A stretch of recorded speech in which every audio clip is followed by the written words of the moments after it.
ಇನ್ನು ಚಿತ್ರದುರ್ಗದ ರೇಣುಕಾಸ್ವಾಮಿ ಭೀಕರ ಹತ್ಯೆ ಪ್ರಕರಣಕ್ಕೆ ಸಂಬಂಧಪಟ್ಟಂತೆ ಕೊಲೆ ಕೇಸ್ನಲ್ಲಿ ಸಾಕ್ಷಿ ನಾಶ ಮಾಡುವುದಕ್ಕೆ ಬಂದವರೇ ಈಗ ಸಾಕ್ಷಿಯಾಗಿದ್ದಾರೆ. ರೇಣುಕಾ ದೇಹ ಡಿಸ್ಪೋಸ್ ಮಾಡಲು ಬಂದವರೇ ಪ್ರಮುಖ ಸಾಕ್ಷಿಗಳಾಗಿದ್ದಾರೆ. ಮೂವರು ಆರೋಪಿಗಳೇ ಈಗ ಪ್ರಕರಣದ ಇಂಪಾರ್ಟೆಂಟ್ ಸಾಕ್ಷಿದಾರರು. ಮೂವರು ಆರೋಪಿಗಳ ಸಿಆರ್ಪಿಸಿ 164 ಸ್ಟೇಟ್ಮೆಂಟ್ ಅನ್ನ ಈಗಾಗಲೇ ನ್ಯಾಯಾಧೀಶರ ಮುಂದೆ ಪೊಲೀಸರು ದಾಖಲು ಮಾಡಿಕೊಂಡಿದ್ದಾರೆ. ಈ 3 ಜನ ಇದ್ದಾರಲ್ಲ, ಸೊ ಈ 3 ಜನರ ಸ್ಟೇಟ್ಮೆಂಟ್ ಅನ್ನ ಈಗಾಗಲೇ ದಾಖಲು ಮಾಡಿಕೊಳ್ಳಲಾಗಿದೆ. ರವಿ, ನಿಖಿಲ್ ನಾಯಕ್ ಹಾಗೂ ಕಾರ್ತಿಕ್ ಅಲಿಯಾಸ್ ಕಪ್ಪೆ ಈ 3 ಜನರು ಸ್ಟೇಟ್ಮೆಂಟ್ ಅನ್ನ ದಾಖಲು ಸ್ಟೇಟ್ಮೆಂಟ್ ಕೊಟ್ಟಿದ್ದಾರೆ. 164 ಸ್ಟೇಟ್ಮೆಂಟ್ ನ್ಯಾಯಾಧೀಶರ ಮುಂದೆ ಇವರನ್ನ ಹಾಜರುಪಡಿಸಿ ದಾಖಲು ಮಾಡಿಕೊಳ್ಳುವಂತಹ ಸ್ಟೇಟ್ಮೆಂಟ್ ಇದಾಗಿದೆ. ಅಂದ್ರೆ ಈ ಸ್ಟೇಟ್ಮೆಂಟ್ಗೂ ಮುಂದೆ ಅವರು ಏನಾದರೂ ಬೇರೆ ಸ್ಟೇಟ್ಮೆಂಟ್ ಕೊಟ್ಟರೆ ಅಲ್ಲಿ ವ್ಯತ್ಯಾಸ ಆಗಬಾರ್ದು ಅನ್ನುವಂತಹ ನಿಟ್ಟಿನಲ್ಲಿ ನ್ಯಾಯಾಧೀಶರ ಮುಂದೆನೇ ಇವ್ರನ್ನ ಹಾಜರುಪಡಿಸಿ ಸ್ಟೇಟ್ಮೆಂಟ್ ದಾಖಲು ಮಾಡ್ಕೊಳ್ತಾರೆ. ಮತ್ತಷ್ಟು ಅಪ್ಡೇಟ್ಸ್ ನೀಡ್ತಾರೆ ನಮ್ಮ ಕರೆಸ್ಪಾಂಡೆಂಟ್ ಅಂಕಿತಾ. ಈಗ ಸಾಕ್ಷಿ ನಾಶಕ್ಕೆ ಬಂದವರೇ ಪ್ರಮುಖ ಸಾಕ್ಷಿಗಳಾಗಿ ಮಾರ್ಪಟ್ಟಿದ್ದಾರೆ ಈ ಕೇಸ್ನಲ್ಲಿ. ಡಿಟೇಲ್ಸ್ ನೀಡ್ತಾ ಹೋಗೋದಾದ್ರೆ,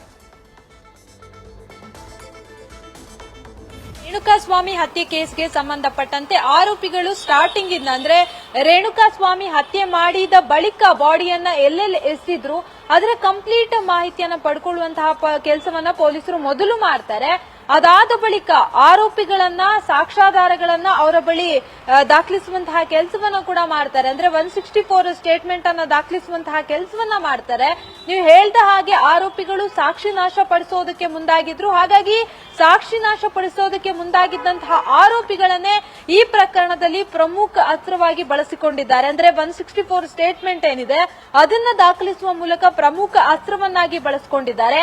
ಇಲ್ಲಿ ರೇಣುಕಾಸ್ವಾಮಿ ಹತ್ಯೆ ಮಾಡಿದ ಬಳಿಕ ರೇಣುಕಾಸ್ವಾಮಿಯ ಮೃತದೇಹವನ್ನ ಡಿಸ್ಪೋಸ್ ಮಾಡುವಂತಹ ಸಂದರ್ಭದಲ್ಲಿ ಇದ್ದಂತಹ 3 ಜನ ಆರೋಪಿಗಳೇನಿದ್ದಾರೆ, ರವಿ, ನಿಖಿಲ್ ಹಾಗೆ ಕಾರ್ತಿಕ್ ಅಲಿಯಾಸ್ ಕಪ್ಪೆ ಏನಿದ್ದಾನೆ, ಈ 3 ಜನರ ಸ್ಟೇಟ್ಮೆಂಟ್ ಅನ್ನ ಕೂಡ ಈಗಾಗಲೇ ಪೊಲೀಸರು ದಾಖಲು ಮಾಡ್ಕೊಂಡಿದ್ದಾರೆ. ಅಂದ್ರೆ ಈ 3 ಜನರನ್ನ ಕರೆಸಿ ಆ ಮೃತದೇಹದ ಬಗ್ಗೆ ಯಾವುದೇ ರೀತಿಯಲ್ಲಿ ಸುಳಿವು ಸಿಗಬಾರ್ದು ಅನ್ನೋ ಕಾರಣಕ್ಕೆ ಈ 3 ಕೈಯಿಂದ ಬಾಡಿಯನ್ನ ಡಿಸ್ಪೋಸ್ ಮಾಡುವಂತಹ ಕೆಲಸಕ್ಕೆ ಮುಂದಾಗ್ತಾರೆ. ಹಾಗಾಗಿ ಈ ಕೇಸ್ ನಲ್ಲಿ 3 ಪ್ರಮುಖ ಎವಿಡೆನ್ಸ್ ಗಳಾಗಿ ಜೊತೆಗೆ ಅವರ ಸ್ಟೇಟ್ಮೆಂಟ್ ಅನ್ನ ಪ್ರಮುಖ ಅಸ್ತ್ರವನ್ನಾಗಿ ಈಗಾಗಲೇ ಪೊಲೀಸರು ಕೂಡ ಬಳಸಿಕೊಂಡಿದ್ದಾರೆ.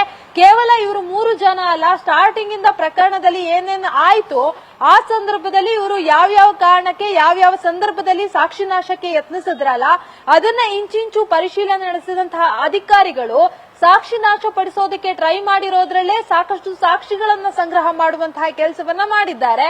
ಜೊತೆಗೆ ಇಲ್ಲಿ ಪ್ರಮುಖವಾಗಿ 164 ಸ್ಟೇಟ್ಮೆಂಟ್ ಅನ್ನ ಯಾಕೆ ದಾಖಲಿಸಿದ್ರು ಅಂತಂದ್ರೆ ಮುಂದೆ ಆರೋಪಿಗಳು ಯಾವುದೇ ಕಾರಣಕ್ಕೆ ಉಲ್ಟಾ ಹೊಡಿಬಾರ್ದು ಅನ್ನೋ ಕಾರಣಕ್ಕೆ ಈ ಕೇಸ್ ನಲ್ಲಿ ಸಣ್ಣ ಸಣ್ಣ ಸಾಕ್ಷಿಗಳನ್ನ ಕೂಡ ಪ್ರಮುಖ ಅಸ್ತ್ರವಾಗಿ ಪೊಲೀಸರು 164 ಸ್ಟೇಟ್ಮೆಂಟ್ ಅಲ್ಲಿ ದಾಖಲಿಸಿಕೊಂಡಿದ್ದಾರೆ. ಹಾಗಾಗಿ ಆರೋಪಿಗಳು ಕೊಟ್ಟಿರುವಂತಹ ಹೇಳಿಕೆ ನ್ಯಾಯಾಧೀಶರ ಮುಂದೆ ಏನ್ ಸ್ಟೇಟ್ಮೆಂಟ್ ಅನ್ನ ಕೊಟ್ಟಿದ್ದಾರೆ ಅದೇ ಅಂತಿಮ ಸ್ಟೇಟ್ಮೆಂಟ್ ಆಗುತ್ತೆ. ಹಾಗಾಗಿ ಆರೋಪಿಗಳು ನೆಕ್ಸ್ಟ್ ಅಂದ್ರೆ ಮುಂದೆ ಪ್ರಕರಣದ ತನಿಖೆಯ ಸಂದರ್ಭದಲ್ಲೂ ಕೂಡ ಅಥವಾ ನ್ಯಾಯಾಧೀಶರ ಮುಂದೆ ಮತ್ತೆ ಅವರನ್ನ ಪ್ರೊಡ್ಯೂಸ್ ಮಾಡುವಂತಹ ಸಂದರ್ಭದಲ್ಲೂ ಯಾವುದೇ ರೀತಿಯಲ್ಲಿ ಉಲ್ಟಾ ಹೊಡಿಬಾರ್ದು ಅನ್ನೋ ಕಾರಣಕ್ಕೆ ಪೊಲೀಸರು ಬೇಕಾದಂತಹ ಎಲ್ಲಾ ಎವಿಡೆನ್ಸ್ ಗಳನ್ನ ಸಂಗ್ರಹ ಮಾಡುವಂತಹ ಕೆಲಸವನ್ನ ಮಾಡಿದ್ದಾರೆ.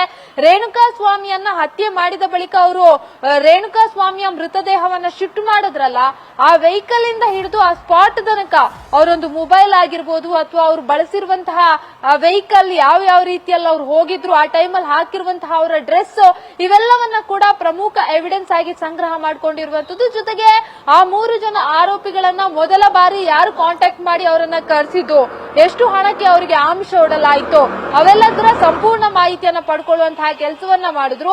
ಅದನ್ನ ಹೊರತುಪಡಿಸಿ ಮೊದಲ ಬಾರಿ ಆರೋಪಿಗಳು ಗಿರಿನಗರ ಮೂಲದ ಆರೋಪಿಗಳು ಪೊಲೀಸರಿಗೆ ಶರಣಾದಂತಹ ಸಂದರ್ಭದಲ್ಲಿ ಸುಳ್ಳು ಕಥೆಯನ್ನ ಕಟ್ಟೋದಕ್ಕೆ ಮುಂದಾಗಿದ್ರಲ್ಲ, ಅಲ್ಲಿಂದ ಹಿಡಿದು ನಿಜಾಂಶ ಬಯಲಾಗೋವರೆಗೂ ಕೂಡ ಈ ಪ್ರಕರಣಕ್ಕೆ ಸಂಬಂಧಪಟ್ಟಂತೆ ಎಲ್ಲಾ ಎವಿಡೆನ್ಸ್ ಗಳನ್ನ ಕಲೆ ಹಾಕುವಂತಹ ಕೆಲಸವನ್ನ ಪೊಲೀಸರು ಮಾಡಿದ್ದಾರೆ. ಸಭಾ ನ್ಯೂಸ್ ಫಸ್ಟ್ ನಿರ್ಭೀತಿಯಿಂದ ನಿಮ್ಮ ಪರವಾಗಿ.